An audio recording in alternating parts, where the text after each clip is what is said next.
The success of a bank calls for close proximity to customers. By being able to speak their language, Asseco PST knows how to do it. We meet this challenge through our digital channel solutions. Context-aware, the bank that accompanies you throughout your day.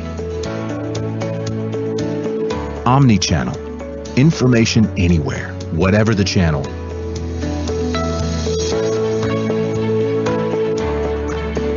To speak the language of the customer. Accept the challenge. Allow yourself to be an institution that is closer to your customer, as well as a more innovative and more collaborative one. We are here to help you. Rely on us. Rely on Asseco PST.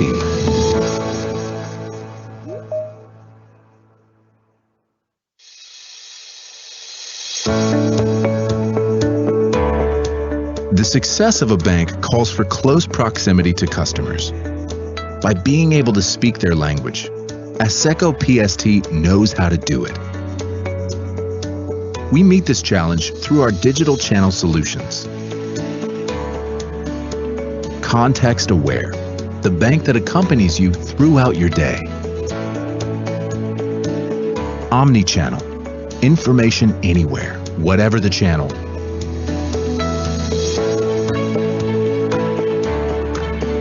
To speak the language of the customer.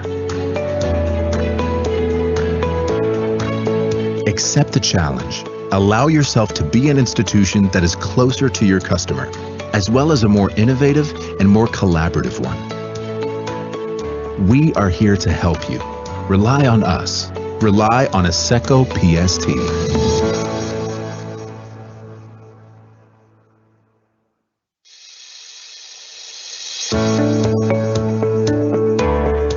The success of a bank calls for close proximity to customers.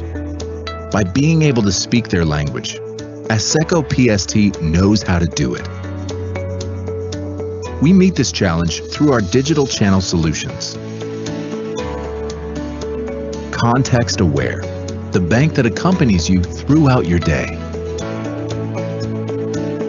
Omnichannel, information anywhere, whatever the channel.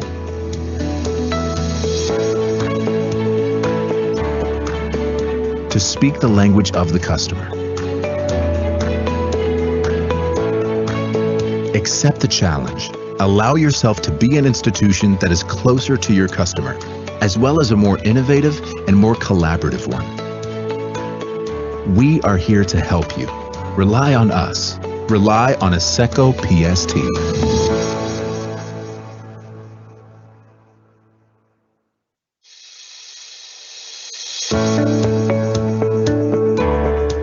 The success of a bank calls for close proximity to customers. By being able to speak their language, Asseco PST knows how to do it. We meet this challenge through our digital channel solutions. Context-aware, the bank that accompanies you throughout your day. Omnichannel, information anywhere, whatever the channel.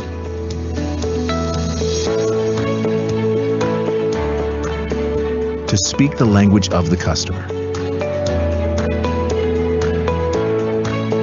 Accept the challenge. Allow yourself to be an institution that is closer to your customer, as well as a more innovative and more collaborative one. We are here to help you. Rely on us. Rely on Asseco PST.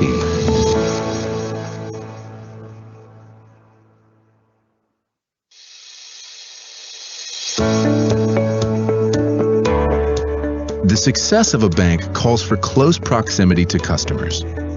By being able to speak their language, Asseco PST knows how to do it. We meet this challenge through our digital channel solutions. Context-aware, the bank that accompanies you throughout your day. Omnichannel, information anywhere, whatever the channel.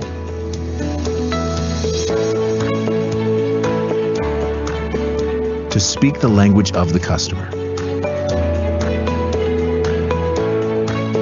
Accept the challenge. Allow yourself to be an institution that is closer to your customer, as well as a more innovative and more collaborative one. We are here to help you.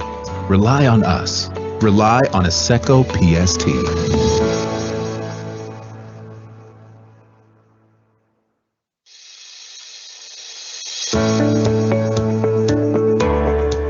The success of a bank calls for close proximity to customers. By being able to speak their language, Asseco PST knows how to do it. We meet this challenge through our digital channel solutions. Context aware, the bank that accompanies you throughout your day. Omnichannel, information anywhere, whatever the channel.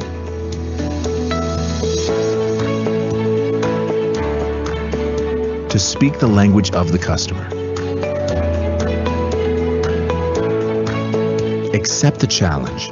Allow yourself to be an institution that is closer to your customer, as well as a more innovative and more collaborative one. We are here to help you. Rely on us. Rely on Asseco PST.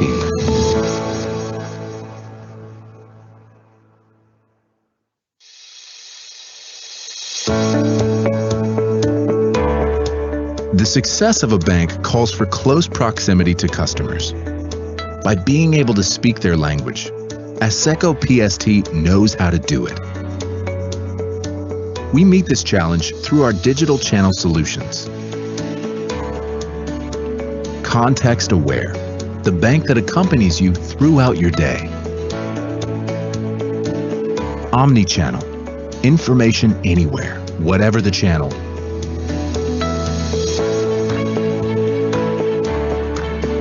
To speak the language of the customer. Accept the challenge. Allow yourself to be an institution that is closer to your customer, as well as a more innovative and more collaborative one. We are here to help you. Rely on us. Rely on Asseco PST.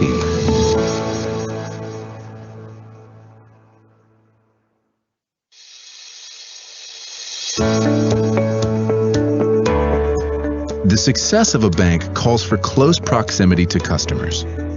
By being able to speak their language, Asseco PST knows how to do it. We meet this challenge through our digital channel solutions. Context aware, the bank that accompanies you throughout your day. Omnichannel, information anywhere, whatever the channel.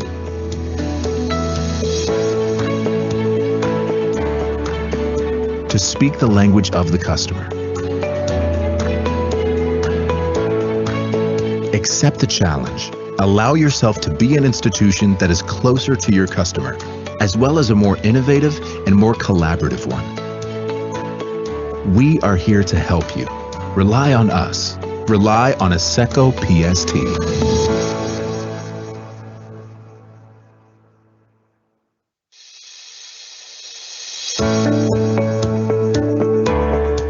The success of a bank calls for close proximity to customers. By being able to speak their language, Asseco PST knows how to do it. We meet this challenge through our digital channel solutions. Context aware, the bank that accompanies you throughout your day. Omnichannel, information anywhere, whatever the channel.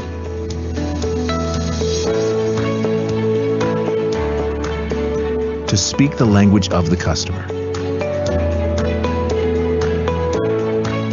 Accept the challenge. Allow yourself to be an institution that is closer to your customer, as well as a more innovative and more collaborative one. We are here to help you. Rely on us. Rely on Asseco PST.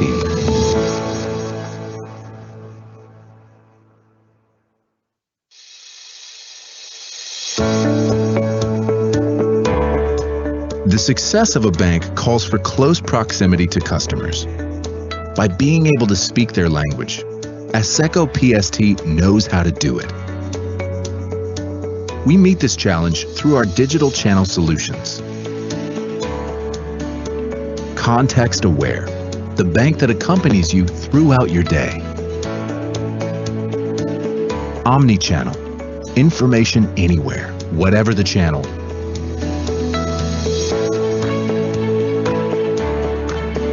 To speak the language of the customer. Accept the challenge. Allow yourself to be an institution that is closer to your customer, as well as a more innovative and more collaborative one. We are here to help you. Rely on us. Rely on Asseco PST.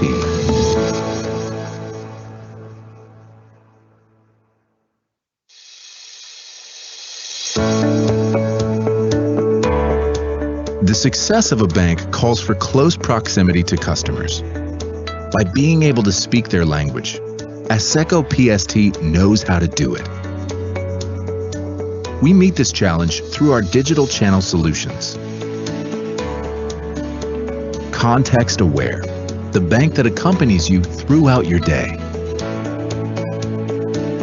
Omnichannel, information anywhere, whatever the channel.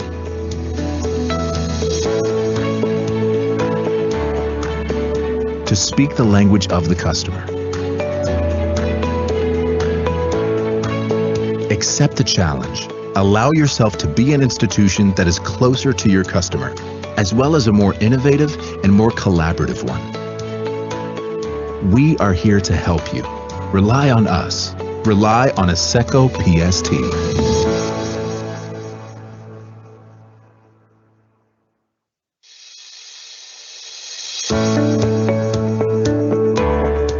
The success of a bank calls for close proximity to customers.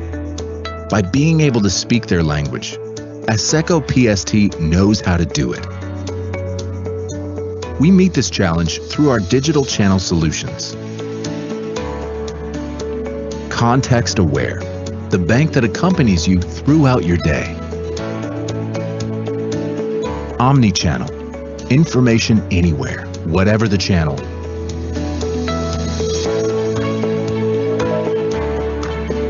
To speak the language of the customer. Accept the challenge. Allow yourself to be an institution that is closer to your customer, as well as a more innovative and more collaborative one. We are here to help you. Rely on us. Rely on Asseco PST.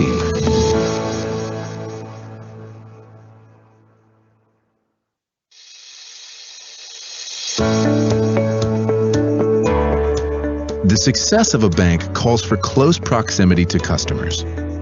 By being able to speak their language, Asseco PST knows how to do it.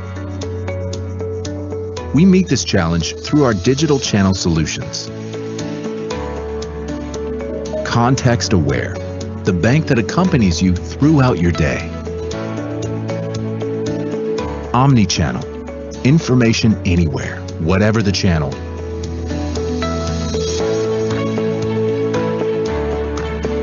To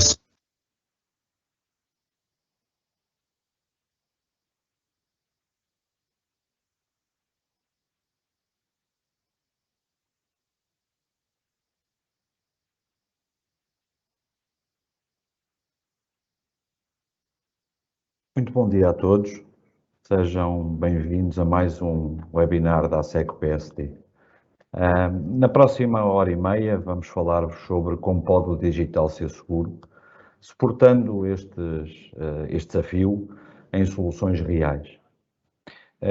Para isto contamos com a colaboração e a presença dos meus colegas Eduardo, Mário Carmo, Mário Marique e Matej.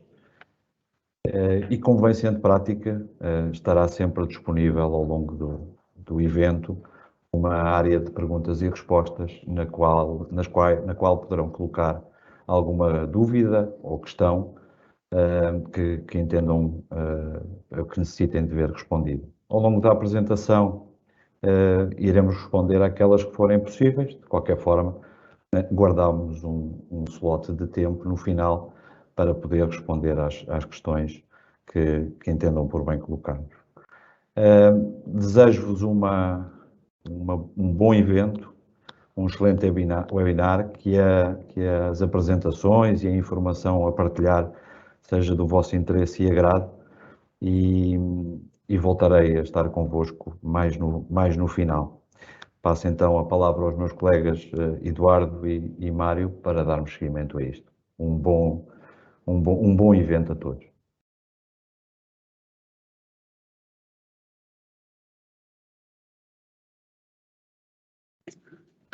Bom dia a todos. O meu nome é Eduardo Ferreira, sou responsável aqui na Asseco pelas áreas de Digital e de DevOps. Alguns de vocês já me conhecem de projetos, de reuniões, de outras interações. E gostava também, como o Pedro, de agradecer desde já o vosso tempo. Antes de entrar no detalhe que nos traz aqui hoje, de como o digital pode ser seguro, gostava de vos deixar e fazer aqui uma pergunta que irão ver ao longo da apresentação, mas dou eu o pontapé de saída, que é: porquê a Asseco? Pronto, e claro que somos um pouco suspeitos, mas para nós a capacidade de termos um ecossistema, como nós dizemos, do core à aplicação, de termos presença local, temos conhecimento do mercado, termos, no caso da área de canais digitais, cerca de 12 anos de experiência, dá-nos alguma, e o alguma é porque estamos sempre a aprender, sempre a evoluir, alguma confiança em que podemos responder aos desafios. E os desafios de hoje não são os mesmos que eram há 12 ou há 6 ou mesmo há 2 anos atrás. São desafios recorrentes, novos, alguns deles, outros parecidos, mas temos sempre que aprender e nos adaptar. E, portanto, achamos que temos as capacidades para vos ajudar e para estar convosco nesta jornada. Portanto, entrando agora no detalhe, naquilo que nos trouxe hoje aqui, a nossa visão para o mundo digital. Next slide. Pois bem, temos vários layers e todos nós já ouvimos falar sobre dados, APIs, canais, obviamente, e no caso dos dados sabemos muitas vezes que dizem que é o novo fuel, o novo petróleo, o novo ouro neste mundo digital e, portanto, ter dados é ter conhecimento, é permitir alavancar o meu negócio com a informação que os parceiros, que a concorrência não tem, portanto é extremamente importante. As APIs, que é um conceito engraçado e que muitas vezes até estão na sala das administrações a serem discutidas, porque permite colaboração, permite estender o modelo de negócio atual, permite criar novos modelos de negócio e novas fontes de receita para as organizações, portanto é extremamente relevante. E os canais, que é a forma, e no mundo digital, uma forma muito relevante dos bancos, das instituições financeiras e outras até se poderem relacionar com os seus clientes, passar não apenas uma imagem de inovação, de atualização do mercado, mas também fidelizar e garantir uma continuidade junto dos seus clientes. Tudo isto com suporte a arquiteturas e soluções tecnológicas mais ou menos complexas e como nós estamos aqui a apresentar no lado aqui de direito do nosso ecrã do slide, podemos ter umas arquiteturas muito complicadas, com várias caixas, vários componentes que se integram entre eles, mas independentemente da solução tecnológica, da arquitetura montada, destes vários layers, dados, APIs, canais, tem que acontecer algo transversalmente. E isso é segurança. Segurança e que nestes tempos do digital é extremamente crítico e extremamente relevante para uma organização, como iremos ver durante este webinar. Portanto, next slide. Na Asseco temos soluções de canais digitais, alguns dos presentes já conhecem, outros teremos todo o gosto em apresentar e mostrar. Temos a solução de M-Banking, Mobile Banking, o Mobile 3.0. Temos a solução de Internet Banking, o eBanca Plus 2.5, e que iremos lançar uma nova versão 3.0 que permite uma evolução também tecnológica e funcional. E em parceria e dando resposta, porque este webinar é também trazer casos reais, como é que a Asseco deu resposta a um cliente numa geografia, como foi em Timor, em que um cliente da Asseco tinha um desafio. Qual é que era esse desafio?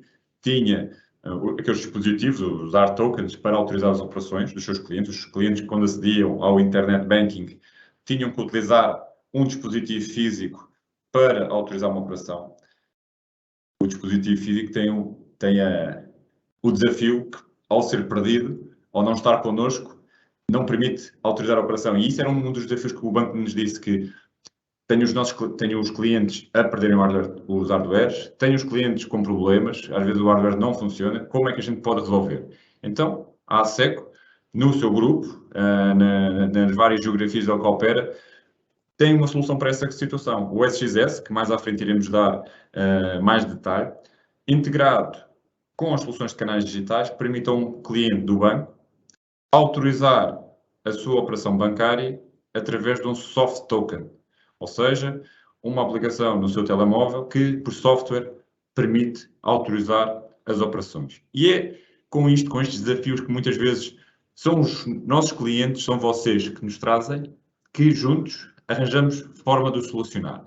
Pronto. E para dar mais detalhe do SXS e de outras soluções de como pode o digital ser seguro, que eu vou passar ao meu colega Mário para prosseguir. Obrigado. Mário, up to you.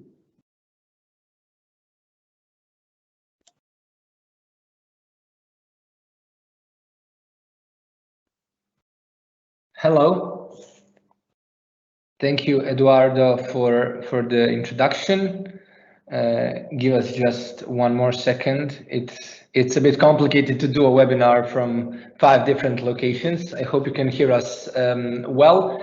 So, as Eduardo mentioned, my name is Mario, and in this part of presentation, I will try to provide you an overview of the authentication system provided by Asseco SEE. Initially, I'll try to present some of the challenges that the companies from the financial industry are facing when it comes to authentication. Then we'll go through the, let's say, best practices and scenarios, how to address these challenges that companies are facing. And then in the end, we'll focus on the demonstration of the solution itself. Before we start with the general introduction of the product, I wanted to present to you an inquiry which was done by Cisco, and it was targeted towards the end users. The main question that was asked was what is the most important industry when it comes to relevance of a specific account for these end users? And 85% of people who were involved in this questionnaire said that banking and finance industry and the accounts in this industry are the most relevant ones. That means that the end users have a lot of trust in this industry, but with a lot of trust, you also have a lot of responsibility. And additionally, if the trust is lost, it's quite difficult to get it back. So what are generally the challenges of a financial industry today, and how we see them, how we feel that the market is responding? Well, basically, the most important thing is to consider and to figure out how to keep all the transactions that the end users are making, the clients of banks, how to make these transactions secure and safe in order to prevent any kind of fraud or activity which was not authorized by the individual who is the account owner. A second part would be probably related to the employees of the bank who, for example, are working from home, and that is quite big of a trend in the past couple of years due to global pandemic, but in general with the change of the structure of how people work. Why is this an issue? Well, basically, if employees of a bank are trying to connect to corporate applications and tools through while working remotely, then they're using their own infrastructure, and if the infrastructure or the applications are not secure enough, then data might leak out of the organization, and that could cause serious damage to the company. What are the, let's say, threats that industry is facing?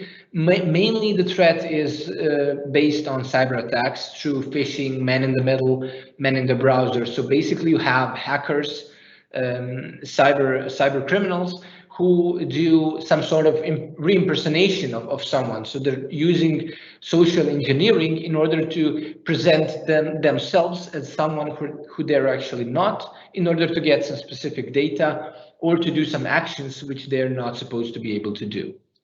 In combination with the fact that cybercrime is increasing significantly lately, the fact is that static passwords are just not strong enough anymore, because some 5 years ago maybe it was good enough, but today definitely it's not strong enough, because if you have a leakage of data, someone else steals the usernames and credentials, so passwords of these users, then the entire system is basically jeopardized. All of these things that I just mentioned led to regulatory compliance changes and legislation changed. For example, in Europe, we have the PSD2 since 2019, and the rest of the world has, if not the similar, then quite similar regulation which goes into that direction. So what are the solutions which are required by the regulation? Well, namely, we're talking about authentication ecosystems which are robust, which support multi-factor authentication, which are based on generally and globally accepted standards, regulations, and algorithms in general. So to get to the point, what are the key features, let's say, of our authentication backend component, which is called SXS Secure Access Server? So as mentioned, as static passwords are not strong enough, so we are focusing on dynamic passwords, and that's part of our overall solution. We mentioned multi-factor authentication, which basically came out of two-factor authentication initially. The two factors of authentication are, for example, something that one knows, for example, a PIN, and something that one has, for example, a token device, which can be a hardware token, a software token, which is implemented into a mobile application running on a mobile device, and so on. On top of these two factors of authentication, additional layer was added. For example, something that one is, which is a biometry, so a fingerprint or my Face ID. With that, we have the three-factor authentication, which you need to have in order to promote to go ahead with a certain transaction, or with login, or whatever part of the authentication you want to pursue. When it comes to financial transactions, they're based on what you see is what you sign principle, which basically focuses on man-in-the-middle attacks and enables me as an end user to basically once again see what the transaction details are when I'm ready to sign the transaction. So basically, who is the payee, who is the payer, what's the IBAN, for example, all the information which is relevant for the transaction, so that the end user, myself, would be aware that the transaction is going exactly where I want it to go. Now, this is a flow of simple flow supported by our authentication system. Let's say that I'm an end user who wants to log into my internet banking. So I go to the website of my internet banking, and there I need to enter my username, which is provided to me by the bank. And that's one line I need to enter. Then the second part for the login is basically the password, which is not a static one. So I need to go back to my mobile token, which is part of my mobile application, for example, which is running on my mobile device. So with that, we have one factor of authentication, something that one has. To unlock the mobile token, I need to enter the PIN. So that's the part, something that one knows. Or the second option of entering into the mobile token into the m-banking application would be to use my fingerprint or my Face ID. So that's the something that one is. So these are the three factors of authentication. Once I enter the m-token application, then I receive an OTP generated inside of the application. Then I retype the OTP generated in mobile token into the internet banking website. And then once I click enter, in the backend, authentication system verifies that this specific one-time password is a valid one, and then I get a response on my internet banking website. You're good to go. You can enter your internet banking website. You can check your account balance. You can make a transaction, and so on. Now, that was, let's say, more of a flow from the end user perspective. Now, just briefly on the high level perspective from technical point of view, how SXS generally works. Well, from one side, you have the list of devices which are supported by SXS. And then on the other part of the screen, you can see all the channels which are supported by SXS for the authentication part. So you have a number of devices through which you can initiate a specific action or a transaction. And then after a validation and authentication process ends, this specific action is validated and it goes through a specific channel which the end user wants to use. So from internet banking to mobile banking and so on. Regarding devices, it's important to mention that SXS supports a number of devices you can use simultaneously. So you can have number of hardware token types at the same time. You can then later on during the project and during the live production, you can migrate these hardware tokens into the software token. You can use software token provided by us. You can use display cards. Basically, any device which you're currently using, we can adapt SXS to accept it as a device which initiates the authentication process. And then regarding the channels, which you can see on the other side of the equation, important thing to mention here is that SXS also supports e-commerce channels. So for ACS use cases, for example, where you have e-commerce and you want to support transactions for making online purchases, all of these can be authenticated through SXS as well. And then finally, to mention here, the part where enterprise channel can be used for employees of the bank when they want to access, for example, Outlook web access. So you want your employees to be able to access your own company applications and tools, but for that you want to use multi-factor authentication. This multi-factor authentication can be used through the same SXS which you use for your end users, for your clients. Next, here you will see a demo which takes 8 minutes. The idea of the demo is to see how on a demo environment this solution looks like, and how you can basically envision how it might look like for your own use case.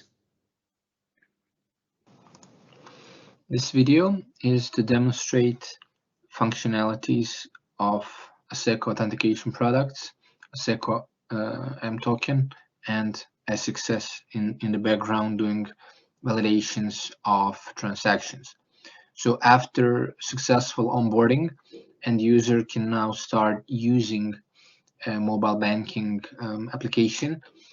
The idea for this video is to demonstrate how this usage is possible and what are the options for transaction signing, for example. On the left-hand side, you can see a screen of a mobile device of a potential end user with application already downloaded and activated.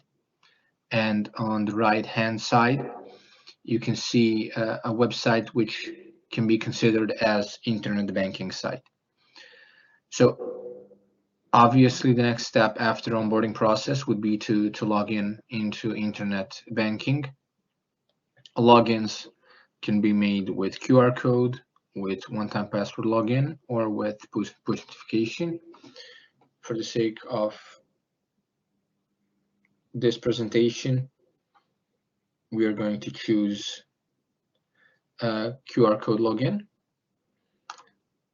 For QR code login, obviously you need to select scan QR code in mToken application, and at the same time you need to choose QR code login in internet banking site.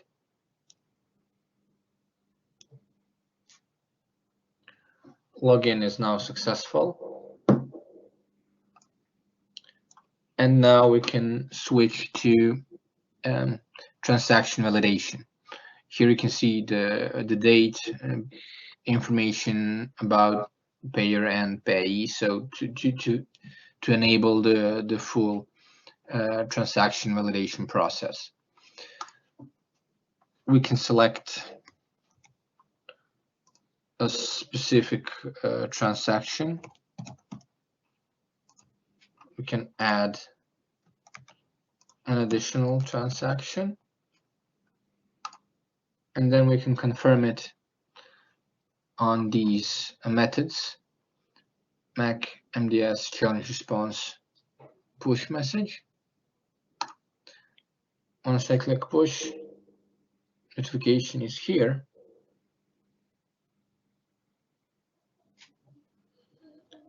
And as you can see, details are here with the payee IBAN and the amount in both cases. And when I click confirm, transaction is confirmed. I can view the transaction history here, and the transactions are valid.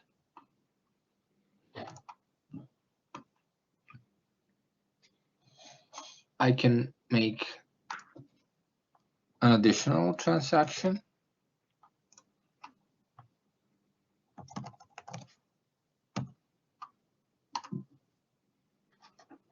And I can do QR code confirmation.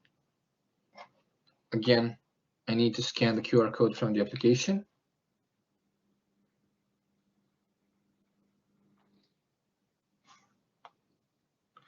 There we go. And you can see the payee IBAN and the amount. Once I click confirm, the transaction is confirmed. And if I take a look at it in the transaction history, it's here and it is validated. I can do additional transactions as well, but the important thing to mention here is the fact that regardless of which method you choose, the thing is, what's the security level behind? So, for example, although this is a QR code confirmation, it's basically still sign what you see security level, which is PSD2 required, because what you saw is basically what you have signed. So the transaction, the QR code itself has a security layer which still enables you to see what you are actually signing. I mean, these other options are available, but we want to stipulate just push message and the QR code confirmation because these ones are much more seamless and fluid for end users, because there is no need for manual data entry. For example, if I choose Mac, that's also possible for validation, but then I need to import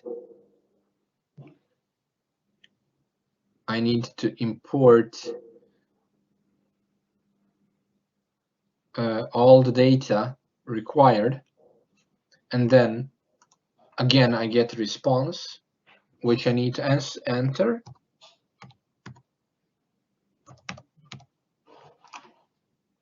and transaction is confirmed. But the thing is that it took much more time to maintain the same level of security. So that's the idea with QR codes and push notifications. Now, regarding options and features of the M token itself, obviously there is a notification inbox, which you saw in action just recently. These here are authentication methods that are currently supported and listed, which we just briefly demonstrated. Regarding tokens, one thing here to mention also would be the use of biometrics and support for those. So if I want to use biometrics, that's also possible. Token itself, the application uses biometrics which are directly on the device itself. So if you have face recognition or fingerprint recognition on the device, you can use those for this specific purpose. So if I try to log out, I can log in using the fingerprint, which I'm just doing, and I've entered into the application. These are generally the settings of the application. And just briefly to go through the other options for mToken, mainly they relate to self-management, because here you can, from change of PIN, you can also delete the token, you can migrate the token to a new device, which is quite often a use case for end users who change their mobile phones every 2 years, for example. So it's quite easy, basically, to migrate the token to a new device. End user doesn't have to go to the branch office physically. They can do the migration on their own. Additionally, other tokens are in use as well, if there are any.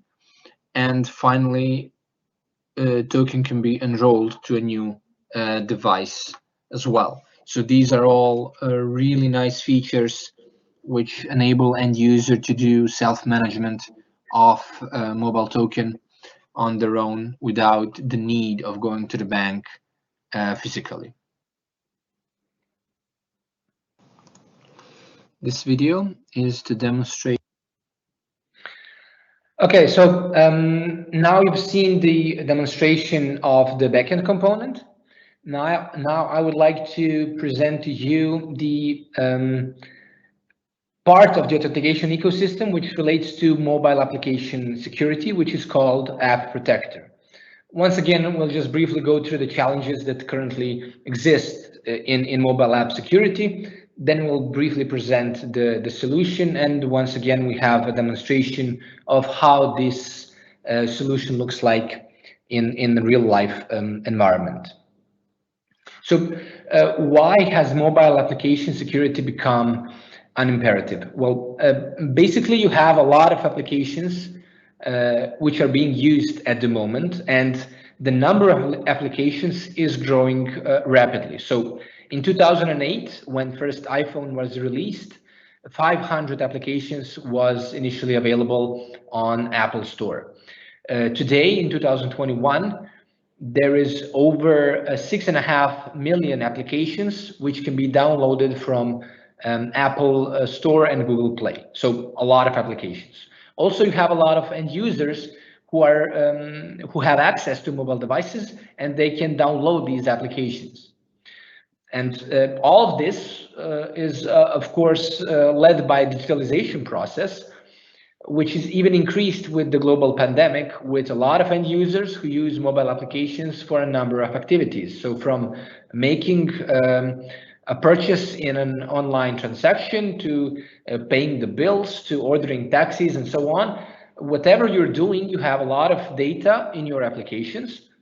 You have a lot of activities which you're making through your applications, and the applications should be secure, because otherwise you're compromising your own data, you're compromising your own activities, because you're allowing cyber attackers to basically steal identities of your end users, to make damage to your end users and to you as application owners as well. One of the examples is the fact that mobile app frauds transactions have increased by over 600% since 2015. So the increase is quite significant.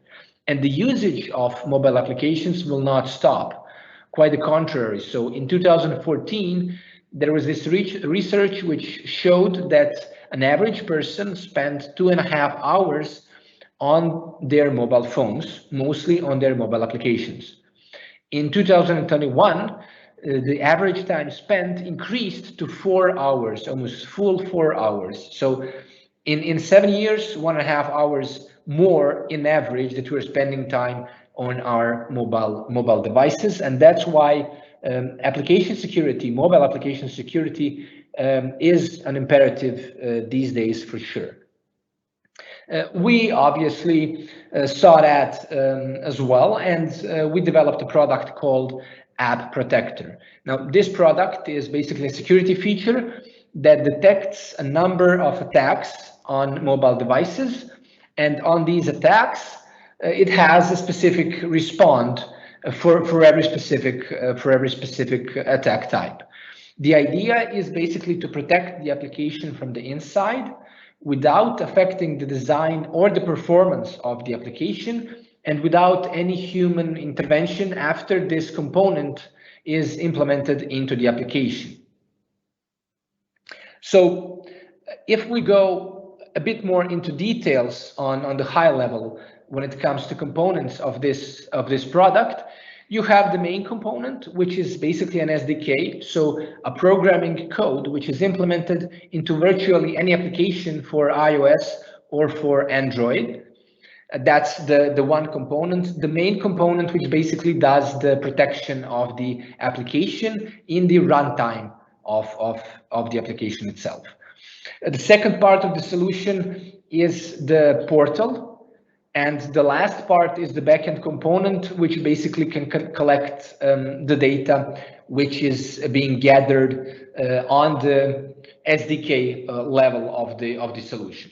Now, just briefly to explain what are these threats that we can detect through this product. Well, let's say that you have a jailbroken device. Now, jailbreaking is a procedure in which a lot of end users want to get some additional benefits of their devices, so change their appearance, for example, and so on. But the fact is, if you do the jailbreaking on your device, you also change the security settings of your mobile device, and then you have access to parts of the operating system which you're not supposed to go into. The same applies for the applications that are running on that device. And if the device falls into the wrong hands, then you basically have a compromised device and compromised applications, all the applications that are running on that specific device. That's why jailbreaking is one of the threats which is being detected by this solution.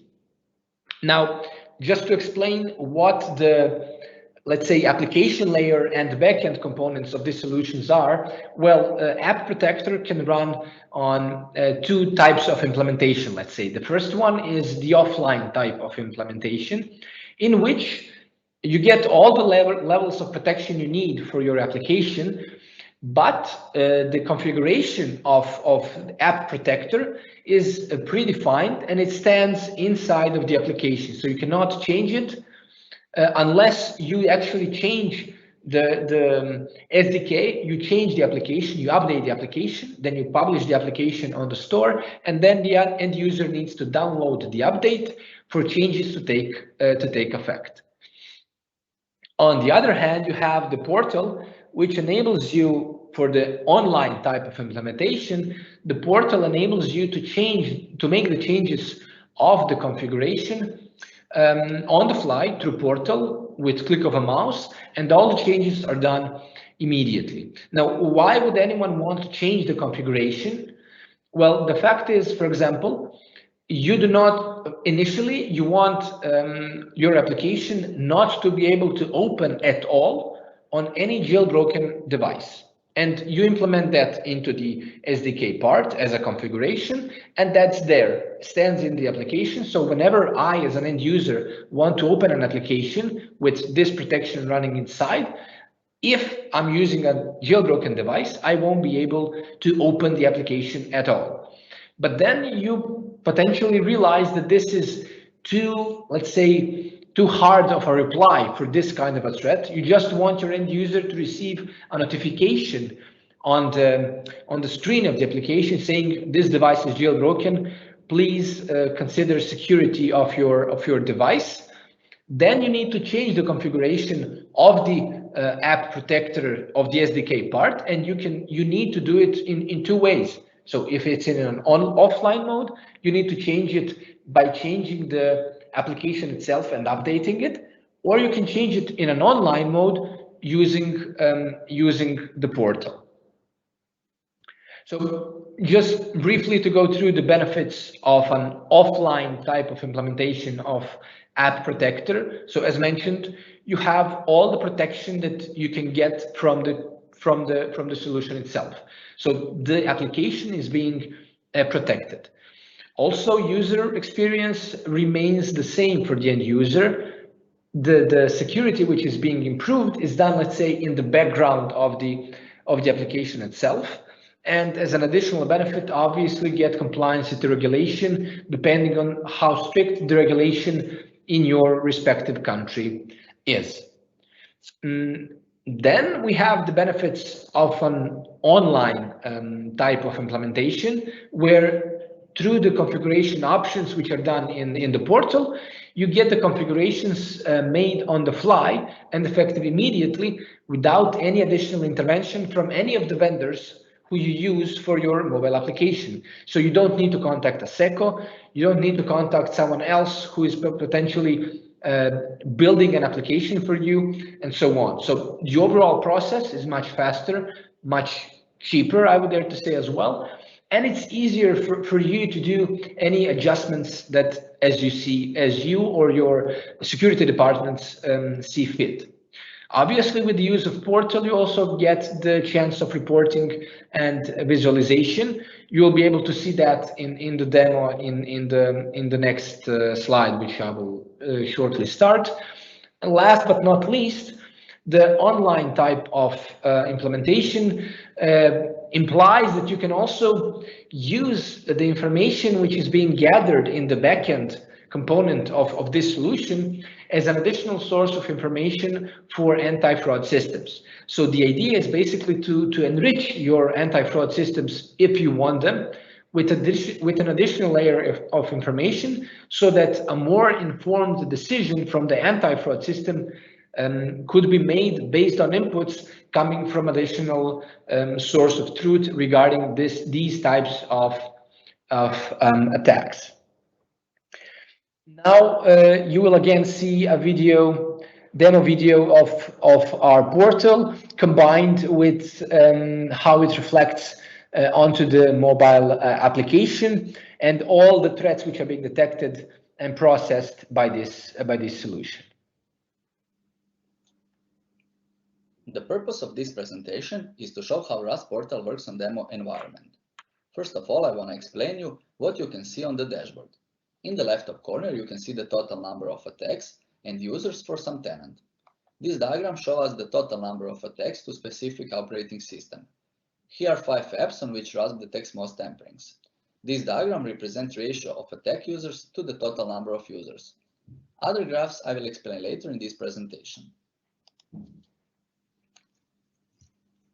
Now it's time to create application and configuration and assign configuration to the application. Application name is arbitrary value. Combination of bundle ID and device type is unique for tenant. For example, you can create 2 applications for iOS with the same bundle ID. Bundle ID is synonym for application ID on Android.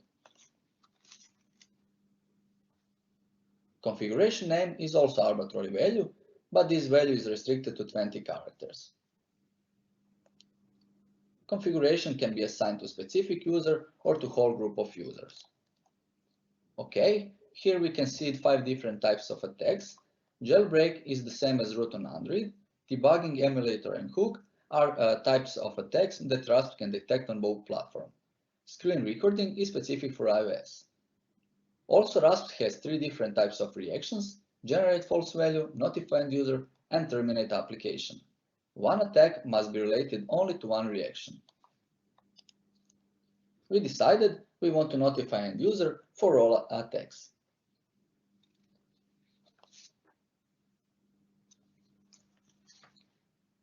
Now we need to generate API key and get it. API key is a unique identifier which is used for secure communication between mobile SDK and backend side. Now I will generate activation code through SXS admin console and activate token on my device.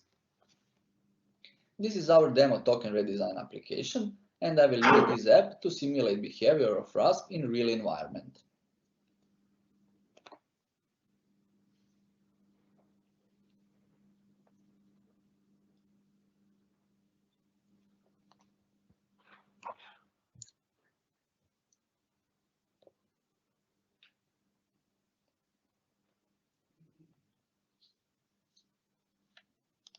Token is activated and pop-up shows that jailbreak, debugging, and screen recording are detected.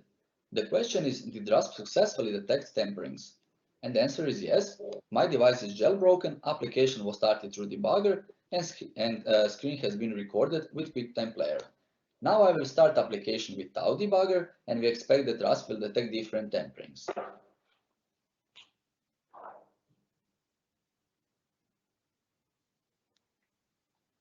And that's true, RASP detects only jailbreak and screen recording.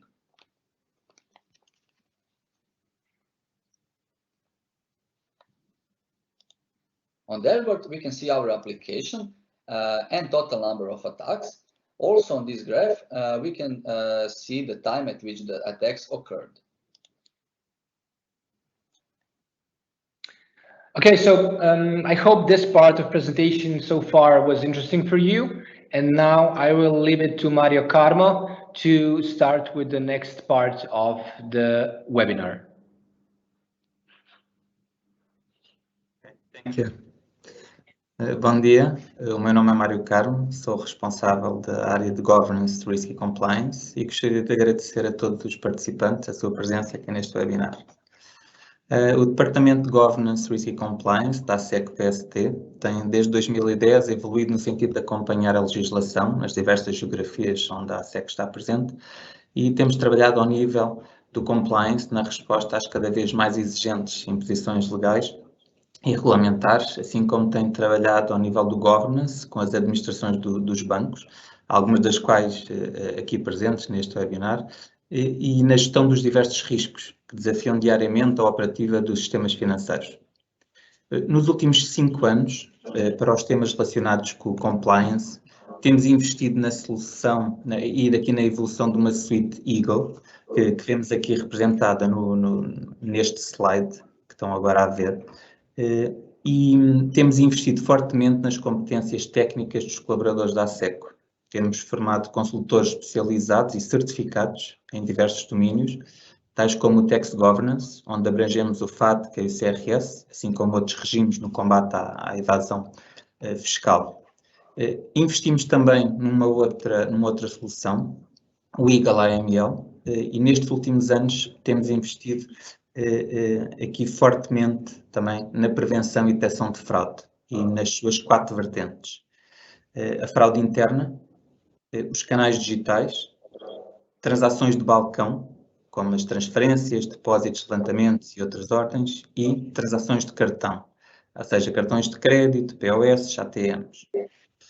Sendo a Asseco um provedor global no setor bancário, a nossa preocupação é também global, ao nível da prevenção e detecção de fraude.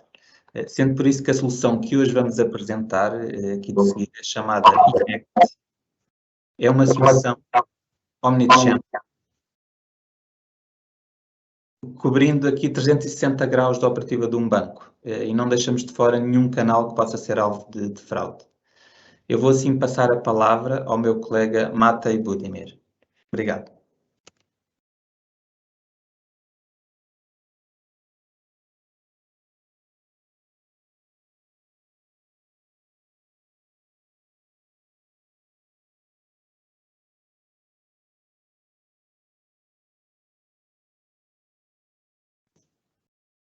Matej, you don't have a sound.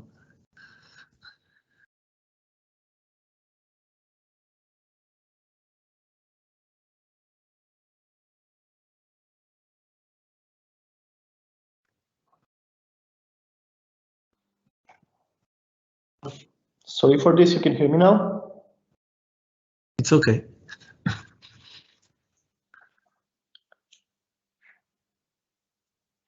Okay. Sorry, I'll just move to this slide. Okay. So thank you, Mario, very much for the introduction.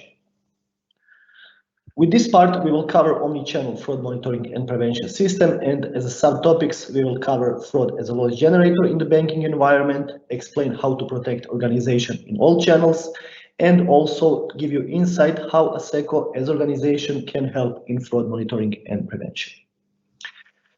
So how to detect and prevent fraud? I will start this part with one first ever written potential financial fraud in history. It happened approximately 300 years before Christ, and there was apparently some merchant, so-called Hegestratos, who wanted to borrow the money to buy the corn, to sell that corn with higher price, and he promised that he will pay back money with interest rate. That was the plan for outside, but in his mind, he had a completely different plan. He wanted to borrow the money, buy the corn, sell the corn for higher price, sink the boats, because boats were collateral for that loan, and run away with the money. Unfortunately for both sides, nobody seen money ever after, because they unfortunately drowned. So what is the similarity between then and now? Principle is basically the same. The goal is to infiltrate in the system, figure it out how the system works, and take advantage of that system. Today, when we are speaking about the bank, we are putting sign of equality about bank and trust. People put the money in the bank, they trust the bank, and they would like to use bank in case there's a possibility and there's a need for that, and also as a land of last resort in case needed. But unfortunately, according to Association of Certified Fraud Examiners from 2020, it appears that financial institutions lose at least 5% of their annual revenues in fraud incidents. Association is doing bi-yearly, let's say, reporting and investigation. And back then, approximately 2,500 cases was investigated on 125 banks, if I'm not wrong, on different continents, and it is possible also some of participants today were under this investigation. Unfortunately, it appears that $3.6 billion lost in that period. Additionally, according to FEDZAI report, which is a quarterly report, and it compares usually quarter before and the quarter they're analyzing, in comparison of Q4 2020 and Q1 2021, it seems that 159% of increasing of frauds on different channels happened. I will repeat, 159%. And when we are speaking about channels, this took in consideration digital channels, card systems, telephone banking, branch transactions, ATM, POSs, and others. However, if we take a look all these frauds, it is interesting data that approximately 93% of all cases were related with digital banking, which includes mobile banking, internet banking, and card-related frauds. In TransUnion quarterly analysis, it appears that approximately 43% was increase in fraud attempts for financial institutions which are originated in South Africa. Okay, that was investigation for South Africa, but it is similar case for other countries as well. Impact of COVID-19 is obviously visible. People are going online, more and more people do e-commerce, more engaged in internet banking, into mobile banking, but unfortunately fraudsters are as well. We can conclude that war against the virus became war against digital banking. So we took in consideration and we touch based for now with external fraud. But what about internal fraud? This is sometimes even more dangerous because people already know how the system works. They are already infiltrated in the system, and unfortunately, they can take the money and run away with higher percentage.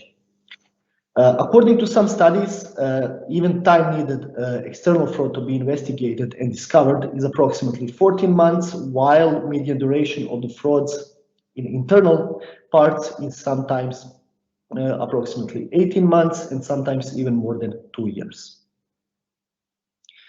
So what the bank needs? This is always the question. We'll start this slide with, again, one historical talk with Charles Darwin. Actually, in his Origin of Species masterpiece, he mentioned that only those one who are mostly capable to adjust will survive. It is the same in the banking sector as well. Today, banks are struggling with another banks. There are competition on the market on a different, for the different type of the people, for the different accounts, for the different products as well. But this is healthy part of competition. On the other side, we have the fraudsters.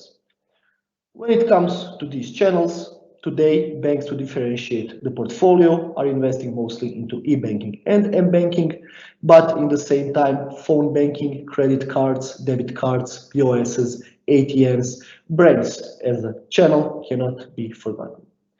And as mentioned, as a part of everyday activities, there's new investment into new digital products. So to have secure position, not just the bank needs to struggle with other banks, but unfortunately with fraudsters as well, because Darwin's theory is applicable for them. They always need to be step ahead, they need to be more educated, and they need also to, let's say, follow modern trends on the dark side. When it comes to security, doesn't matter if we are speaking about multi-factor authentication, about application protection, about omni-channel fraud monitoring and prevention, there is always challenge to keep security and user experience in the balance. Banks do not want that to be affected on user experience, the same as the end user. Here, I always like to compare security with a referee in football, because if you cannot see the guy on the pitch, it seems that he's doing the good job. It is the same with security as well. If it doesn't affect on end user experience on one side and on stealing the money on the other side, the banks are doing the good job. So let's go back on the question, what the bank needs. Bank needs one single omni-channel fraud monitoring and prevention system, which is automated system and which will cover the bank on all channels, including digital banking, including card payment systems, banking transactions, everything as a part of external fraud, but also internal fraud channels. So how Asseco as a company can help? We pointed out these three topics for now. The list is much wider, but for purpose of this webinar, we pointed out omni-channel customer interaction risk monitoring, optimizing decision with the smart scenario management, and immediate action in detecting and preventing fraud. So let's deep dive a bit in each one of them. In case banks do not have omni-channel fraud monitoring and prevention system, they have siloed limited overview into system and potential frauds, possibility for missed omni-channel frauds, scatter reporting, which is definitely time-consuming, and dislocated fraud teams, which are conducting everyday activities in different applications. But what is the goal? The goal is to have integrated full overview and detected omni-channel frauds on all channels, as mentioned. I will take time to explain one thing. Having covered only one channel with the fraud monitoring system is definitely not the goal for the bank, because in case there is a fraud on the other channels, bank and the departments will not be aware of that. On the other side, combining different vendors on different channels is also not the final goal, because system needs to be automated and needs to give response in milliseconds. This is the ultimate goal, and this is what solution can provide.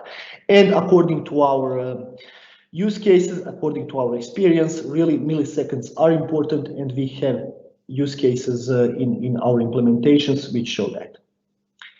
Also, the goal is to have single reporting point and one fraud team to conduct everyday activities in one application without need to do additional manual work or to use additional applications. When it comes to reporting, solution supports more than 400 KPIs, which can be combined and which will give automated actions. So we are trying to avoid limited risk coverage and give complete 360 risk overview. The second proof, we also listed optimizing decisions with the smart scenario management.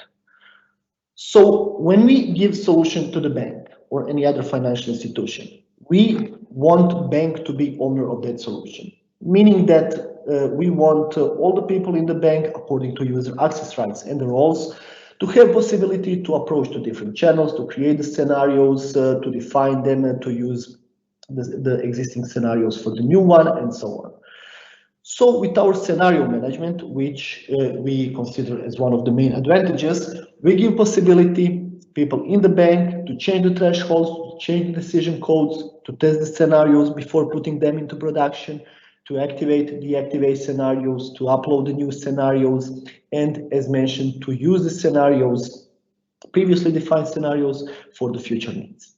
It is important to mention every change is also recorded, so it can also be used for auditing purposes. What is happening without having this kind of solution? There's a single channel scenario approach, which is limitation for the bank, limited customer profiling, which is definitely not the goal for the bank. Vendor dependency is something what we are trying and what we successfully avoid. And having insight only in financial transactions is definitely not the goal. Having one single omni-channel automated solution gives you possibility to have cross-channel scenarios, full customer behavior, scenario self-management, and financial and non-financial transactions insight. I will take a time to just to explain why this is important.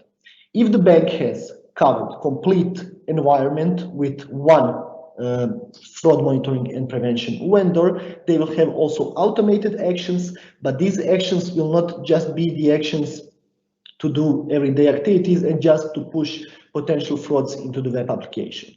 The goal is to decrease false positive ratio and also to behave according to end user as a single point, meaning not the same scenarios will be applied for me or let's say for Mario in this case. So what we are doing is accurate decision making. And as a part of last bullet, we provided and we listed immediate actions in detecting and preventing fraud. So we are going back to the topic that milliseconds are really important. Without having solution which will provide you that, banks will have a lot of manual analysis and actions which slow down the complete process. Unfortunately, I had opportunity to see that. Time-consuming fraud detection, high false positive ratio, because in the end of the day, why somebody would have the system if the system will generate high false positive ratio, and will have disconnected actions which provides a lag.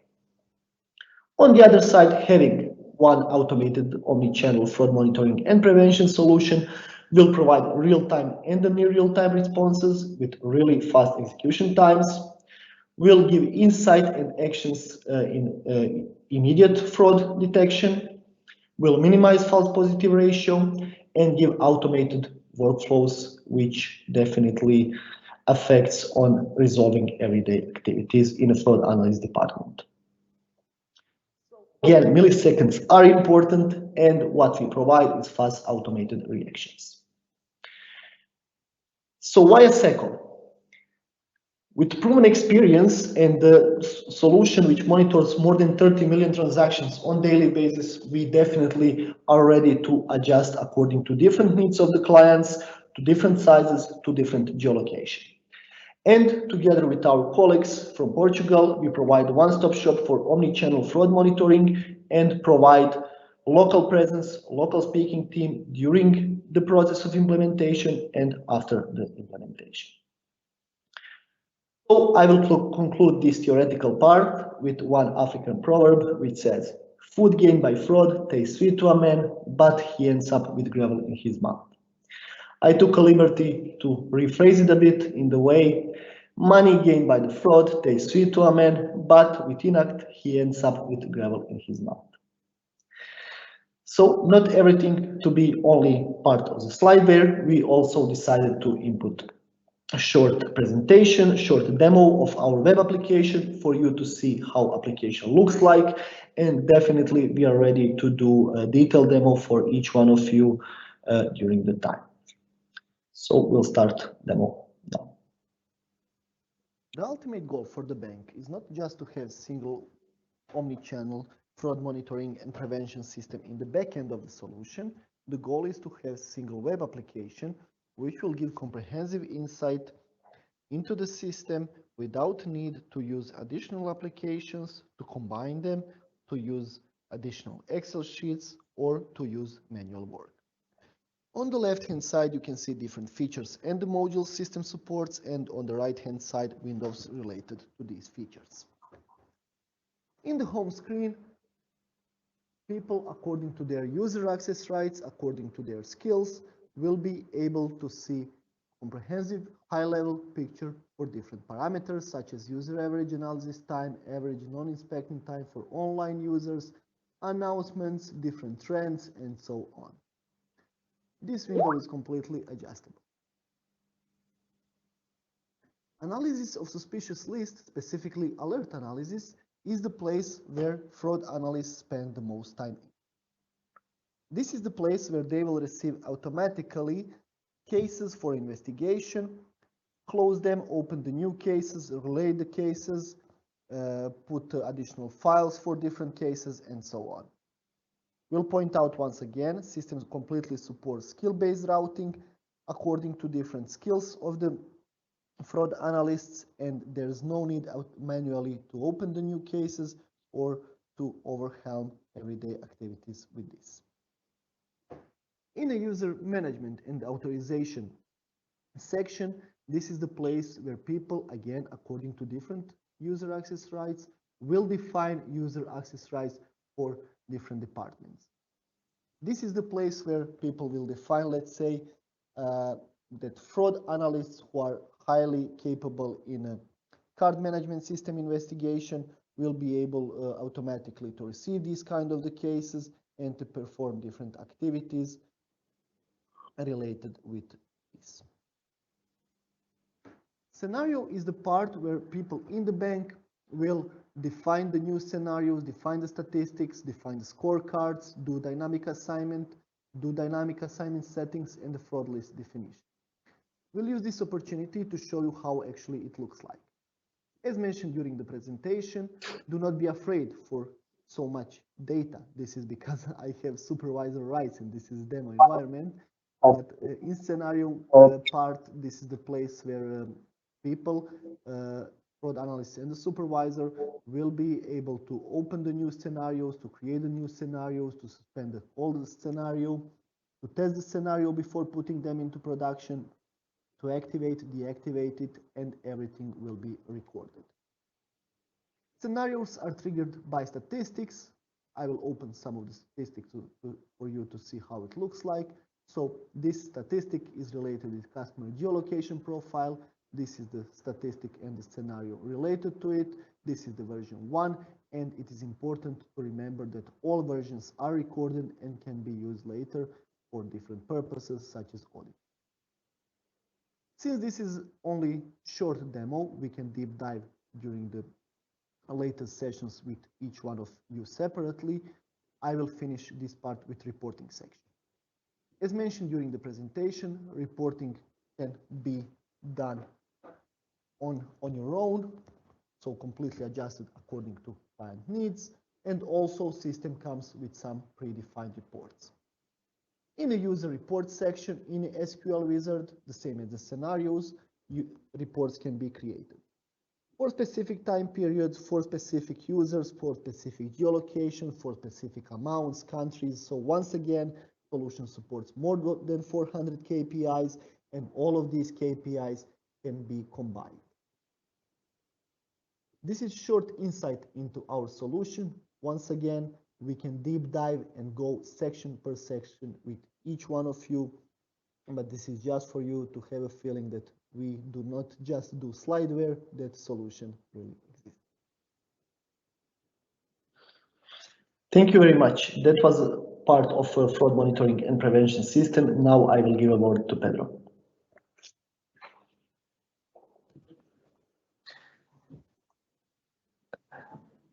Thank you, Matej. Thank you, everyone. Muito obrigado a todos. Temos agora aqui uma breve parte de perguntas e respostas, aproveitando para responder às questões que nos foram sendo colocadas na área de Q&A, as quais desde já agradeço. E a primeira que eu tinha aqui era para o Mário Maric, e basicamente eu vou lê-la em português e depois traduzi-la. Portanto, além do jailbreaking, que ameaças adicionais pode o App Protector detectar? What additional threats can App Protector detect besides jailbreaker?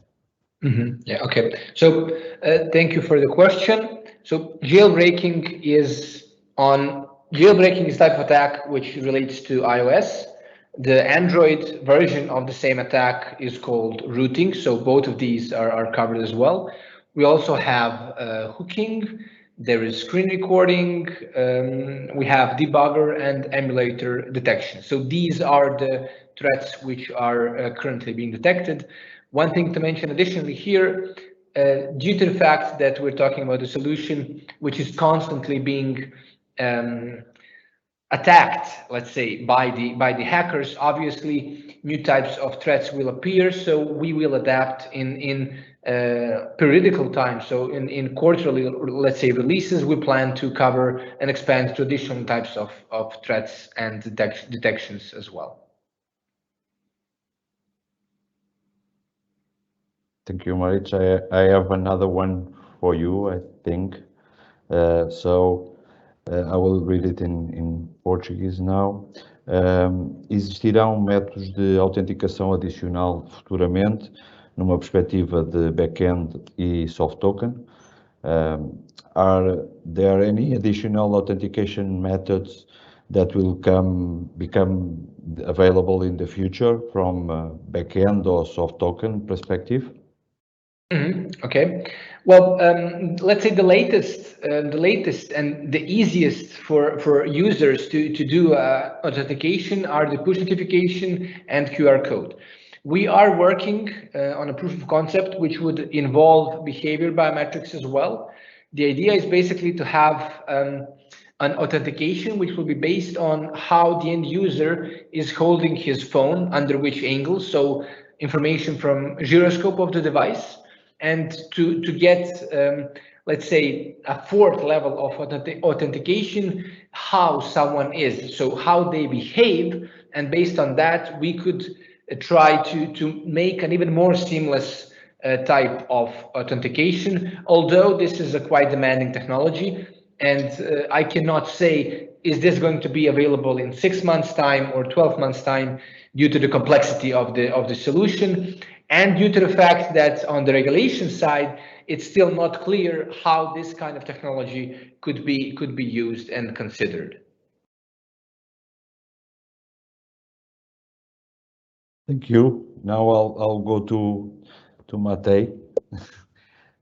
É possível definir diferentes fluxos de trabalho para cenários distintos. Is it possible to define different workflows for different scenarios?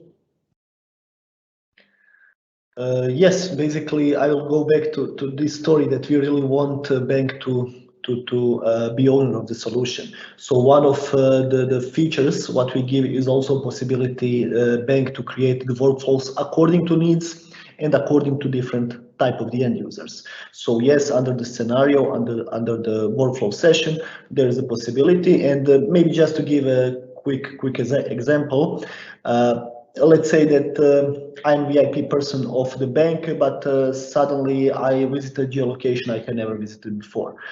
Not to affect on the end user experience on one side, and also on the fraud analysis, automatic SMS maybe can be sent to my number, which I will use as a two-factor authentication to confirm that I really want to conduct that transaction on that geolocation.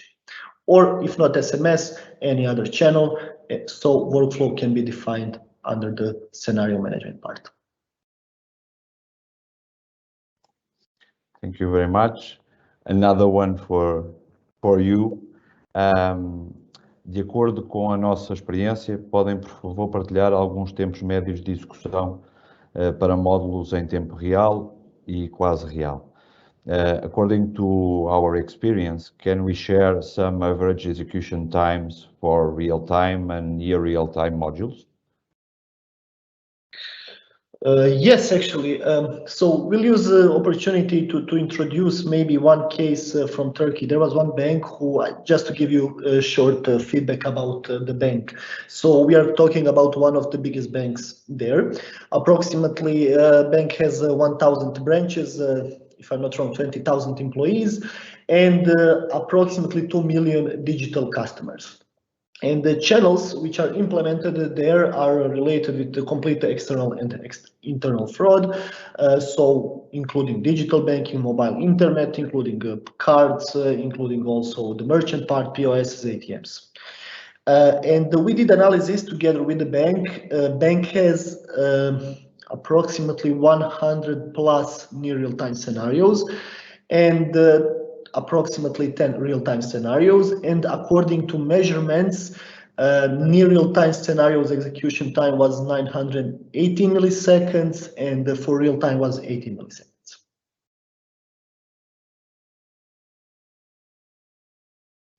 Thank you very much. And the last one for you too. Durante a apresentação, verifiquei que a solução também oferece suporte à análise POC. Podem fornecer mais informação sobre esse recurso e já agora dão formação para as equipas antes de se colocar a solução em produção. I noticed that during the presentation that solution supports POC. Can you give us more information about these features, and do we support training for staff before putting the solution in live production? So in this case, POC is point of compromission. This is a feature of the solution. Point of compromission actually provides information if and which channel is compromised, as the name says. Again, just to give you a short example, let's say that we are talking about about a bank, let's say in Angola, and bank has potential fraud on the ATMs. So bank do not want to close all ATMs until some case to be investigated. What is the goal? The goal is to identify at least area where the potential ATM can be, to close maybe that ATM, and automatically to do additional work such as, okay, please block all the cards who pull the money out of ATM in the past half an hour. So again, security on highest possible level, and we do not want to affect on end user experience of that bank, leaving them without possibility to pull the money in some other areas. And the rest of the question, yes, was related with the training. Yes, we do support and provide training during the implementation, and trainings are adjusted according to specific roles in the company. Even we have some draft document of the training what we from time to time give, so this is also possible to be provided. The same thing is for authentication as well. So for any of our solutions, we do provide training, again, with the colleagues from Portugal, which allow us to understand in case there is some language gap. Thank you very much, Matej. Thank you, everyone. Muito obrigado a todos. I will change now to Portuguese. Muito obrigado a todos pelo vosso tempo, pela vossa presença. Espero muito sinceramente que tenha sido benéfico e útil para todos a informação que aqui partilhamos. Têm no ecrã neste momento, e partilharemos também, os endereços dos vários apresentadores e quem esteve presente e fez apresentações neste webinar.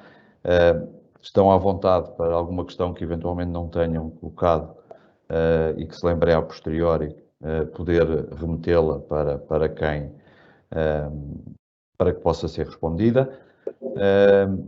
Esta apresentação, o filme da apresentação e a apresentação em si será partilhada convosco num e-mail no final do evento, até ao final do dia, previsivelmente terão esta informação disponível. E com isto, acho que terminamos este nosso webinar. Mais uma vez agradecer o vosso tempo, mais uma vez agradecer aos meus colegas. Thank you everyone for your time, e voltamos a ver-nos, espero eu, em breve. Disponham dos vossos gestores de cliente, disponham dos vossos contactos junto da Asseco. Estamos cá para vos ajudar na implementação de soluções seguras em cima do digital. Neste momento é tudo que é a parte que mais está a ser desenvolvida dentro das várias instituições. O resto, um bom dia para todos e até breve.